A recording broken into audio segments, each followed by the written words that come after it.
the dead of night, under the pale glow of the moon, I found myself standing at the entrance of the old abandoned asylum. It was a place whispered about in hushed tones, a place where the tortured souls of the past were said to linger.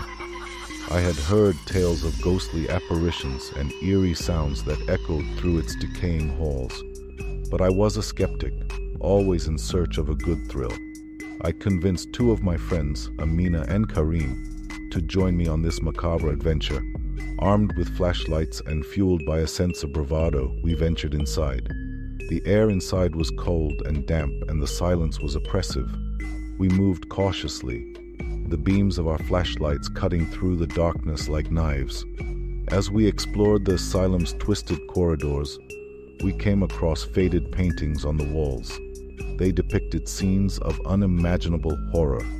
Patients in straitjackets, doctors performing grotesque experiments, and faces contorted in agony. It sent shivers down our spines, but we pressed on. We soon reached the basement, a place where the darkness seemed to consume our very souls. The air grew colder and our breaths hung in the frigid air. That's when we heard it. The faint, haunting sound of a child's laughter echoing through the corridors. It sent chills down our spines, for we knew that we were alone in this forsaken place. Determined to find the source of the laughter, we followed the sound deeper into the basement. It led us to a small, dimly lit room at the end of the hallway. As we cautiously pushed open the creaking door, our flashlights illuminated a scene that froze us in our tracks. In the corner of the room, a child no older than 10 stood, dressed in tattered clothing.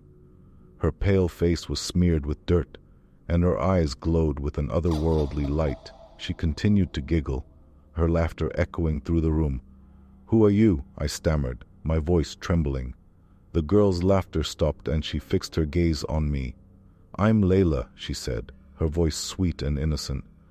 "I've been waiting for someone to play with me for a very long time." As fear gripped us, we noticed something else. The walls of the room were covered in drawings, crude, childlike sketches of stick figures, all with distorted, contorted features. It was as if the very walls had absorbed the anguish of those who had suffered here. Suddenly, Layla's face twisted into a grotesque grin, and she lunged towards us. Karim and Amina screamed, and we scrambled to get away. We raced through the basement, our hearts pounding, and burst out into the night. Breathing heavily, we looked back at the asylum, but there was no sign of Layla. We had escaped her clutches, but the horror of that night would haunt us forever. Weeks later, we decided to research the asylum's history, hoping to find answers about Layla. What we discovered sent a chill down our spines. The asylum had never housed a child named Layla. The drawings on the walls, however, were eerily reminiscent of the distorted faces of the patients who had suffered there. And then, the most horrifying realization dawned upon us.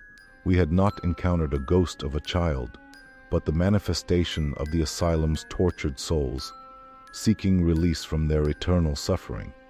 As I write this, I can't help but wonder if Layla and her laughter were merely a creation of our own fear, or if the asylum had played a cruel trick on our sanity. One thing is for certain, never again will I venture into the darkness in search of a thrill, for the true horrors are the ones that lurk within ourselves.